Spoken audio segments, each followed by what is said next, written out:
Welcome to Chapter 6, Planning. Andy defines planning as today's actions for tomorrow's output.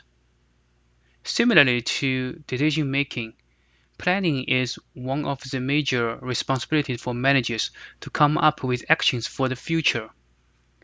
If there's a gap today, it's pretty much a failure of planning in the past. That's why we have to do the planning quarterly, yearly, or even for multiple years in the future.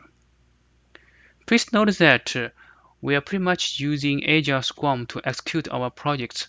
We still need planning for long-term strategies.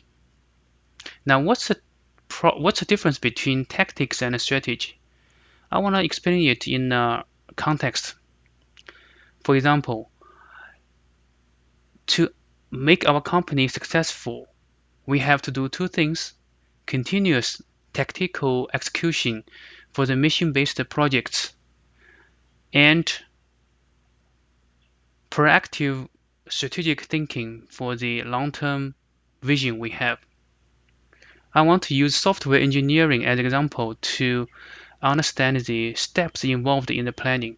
The first step is to understand what the request we will get. Now, in this example, we are pretty much getting the request from our product managers who already got input from our marketing partners with some analysis. The second step is to understand what can we do now, what the capacity we have to achieve the request from our product managers. For example, to build the feature A, B, and C, we may only commit to doing the project A and B, but not C.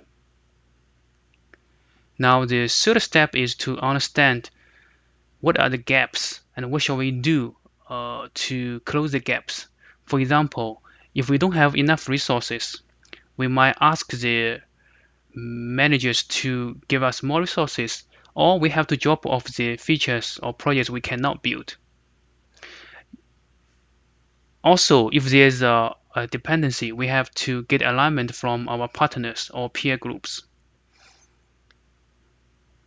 Every activity has to come with some output.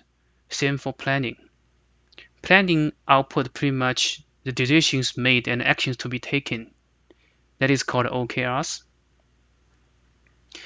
We'd better do the planning together with our implementation team because these are the folks who are going to take the executions on the measurable time-bound results. Now remember, planning is today's actions for tomorrow's output.